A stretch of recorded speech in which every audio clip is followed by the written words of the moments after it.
রং বেরং কথায় গল্প পাঠে আপনাদের সকলকে সাদর আমন্ত্রণ। এখন আমি পড়ে শোনাচ্ছি রবীন্দ্রনাথ ঠাকুরের লেখা উপন্যাস যোগাযোগ।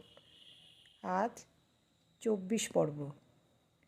পরের দিন সকালেই কুমু দাদার কাছ থেকে টেলিগ্রাম পেয়েছে, ভগবান তোমাকে আশীর্বাদ করুন।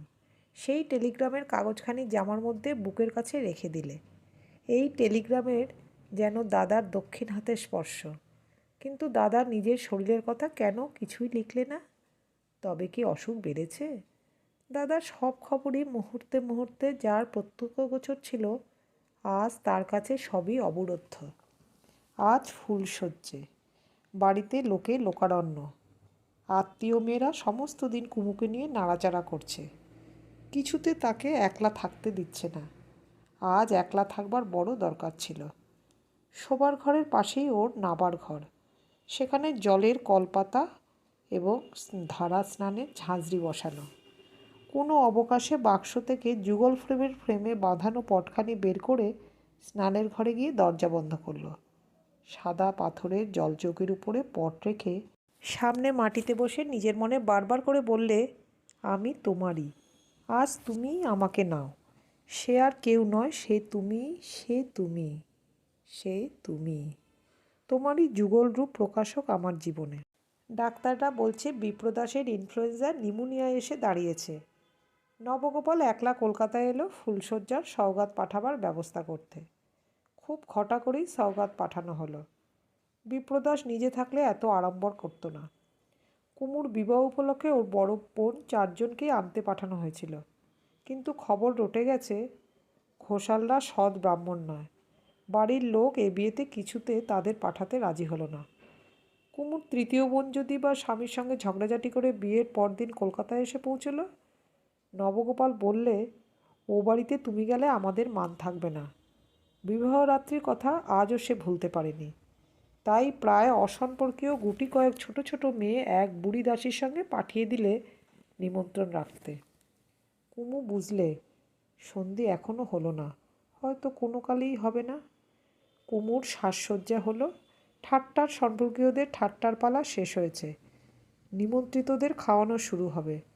মধুসূদন আগে থাকতেই বলে রেখেছিল, বেশি রাত করলে চলবে না, কাল ওর কাজ আছে। 9টা বাজবা মাত্রই হুকুম মতো নিচের উঠোন থেকে সশব্দে ঘণ্টা বেজে উঠল। আর এক মুহূর্ত না, সময় অতিক্রম করবার সাধ্য কারো নেই। সভা ভঙ্গ হলো। আকাশ থেকে বাজ পাখির ছায়া দেখতে পেয়ে কপতির যেমন করে, কুমুর বুকটা তেমনি কাঁপতে লাগলো। তার ঠান্ডা হাত ঘামছে, তার মুখ বিবর্ণ। ঘর থেকে বেরিয়ে এসেই মোতির মার হাত ধরে বললে, আমাকে একটুখানির জন্য কোথাও নিয়ে যাওয়া আড়ালে, 10 মিনিটের জন্য একলা থাকতে দাও। মোতির মা তাড়াতাড়ি নিজের শোবার ঘরে নিয়ে দরজা বন্ধ করে দিলে। বাইরে দাঁড়িয়ে চোখ মুছতে মুছতে বললে, এমন কপালও করেছিলি? 10 মিনিট যায়, 15 মিনিট যায়, লোক এলো, বর শোবার ঘরে গেছে, বউ কোথায়? মোতির মা বললে, অত ব্যস্ত হলে চলবে কেন? বউ গায়ের জামা গয়নাগুলো খুলবে না? মোতির মা যতক্ষণ পারে ওকে সময় দিতে চায়। অবশেষে যখন বুঝলে আর চলবে না, তখন দরজা খুলে দেখে বউ মূর্ছিত হয়ে মেজের উপর পড়ে আছে। গোলমাল পড়ে গেল। ধরাধরি করে বিছানার উপর তুলে দিয়ে কেউ জলের ছিটে দেয়, কেউ বাতাস করে। কিছুক্ষণ পরে যখন চেতনা হলো, কুমু বুঝতে পারলে না কোথায় সে আছে। ডেকে উঠল, দাদা। মোতির মা তাড়াতাড়ি তার মুখের উপর ঝুঁকে পড়ে বলল, ভয় নেই দিদি, এই যে আমি আছি, বলে ওর মুখটা বুকের উপর তুলে নিয়ে ওকে জড়িয়ে ধরল। সবাইকে বললে, তোমরা ভিড় করো না, আমি এখনই ওকে নিয়ে যাচ্ছি। কানে কানে বলতে লাগলো, ভয় করিস নে ভাই, ভয় করিস নে। কুমু ধীরে ধীরে উঠল, মনে মনে ঠাকুরের নাম করে প্রণাম করলে। ঘরের অন্য পাশে একটা তক্তপোষের উপর হাবলু গভীর ঘুমে মগ্ন। তার পাশে গিয়ে তার কপালে চুমু খেলো। মোতির মা তাকে শোবার ঘর পর্যন্ত পৌঁছে দিয়ে জিজ্ঞাসা করলে, এখনও ভয় করছে দিদি? কুমু হাতের মুঠো শক্ত করে একটু হেসে বললে, না, আমার কিচ্ছু ভয় করছে না।